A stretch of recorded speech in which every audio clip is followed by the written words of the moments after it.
Hi friends, நான் என் channel இருந்து voice. நாம என்ன பார்க்க போறோம்னா ரேஷியோல ஒரு சம் தான் பார்க்க போறோம். ரொம்ப முக்கியமான சம், கண்டிப்பா இந்த சம் வரும். ஓகே, வாங்க பார்க்கலாம். 4 பவர் 3.5 இஸ்டு 2 பவர் 5 எப்படி சார் போடுறது? ஒன்றும் இல்லைங்க, ஈஸி தான். இப்போ 4 இருக்கா? ஓகே, இது எதோட ஸ்கொயர்? 2 ஓட ஸ்கொயர். ஓகே, அப்பனா 2 ஸ்கொயர் மேல என்ன இருக்கு? 3.5 இருக்கா? ஓகே, 3.5 எழுதிக்கிறேன். இஸ்டு என்ன கொடுத்துருக்கான்? 2 பவர் 5 ஓகே, 2 பவர் 5 எழுதிட்டேன்.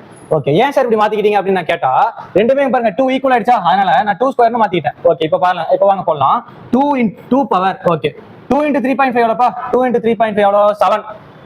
எப்படின்னா 3.5 ரெண்டால மல்டிபிள் பண்ணா 7 வந்துடும். ஓகே, இஸ் 2 என்ன வருது?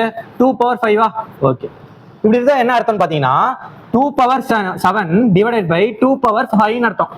என்ன சார் சொல்றீங்க? ஒண்ணு இல்ல, ஈக்குவல் டு 1 போட்டுக்கோங்க. ஓகே, இப்போ எப்படின்னா இது இப்படி மாறிடுச்சா, இதுக்கு ஒரு ஃபார்முலா இருக்கு. என்னன்னா சும்மா நான் வச்சுக்கோங்க, அதாவது a power x by a power y இப்படி இருந்துச்சுன்னா இது எப்படி மாத்திக்கலாம்னா a power x minus y மாத்திக்கலாம்ப்பா, அவ்வளவுதான். இப்போ எப்படி மாத்திக்கலாம்? இதைய பாருங்க, ரெண்டுமே ஈக்குவலா இருக்கா? 2 2 ரெண்டு ஈக்குவல் தானே. அப்படியே இது எப்படி மாத்திக்கலாம்னா 2 பவர் 7 மைனஸ் மேல இது வந்துச்சு என்ன ஆகும்? 5 வந்துருமா? ஓகே, x மைனஸ் y தானே, அப்பனா 7 மைனஸ் 5 பா இஸ்டு 1 அவ்வளவுதாங்க.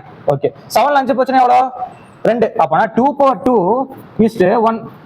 2 ஸ்கொயர் பண்ண எவ்வளோ? 4. 4 இஸ்டு 1ங்க. 4 இஸ்டு 1 எங்க இருக்கு? ஆப்ஷன் B ல இருக்குங்க. அவ்வளவுதான், இதாங்க ஆன்சர்.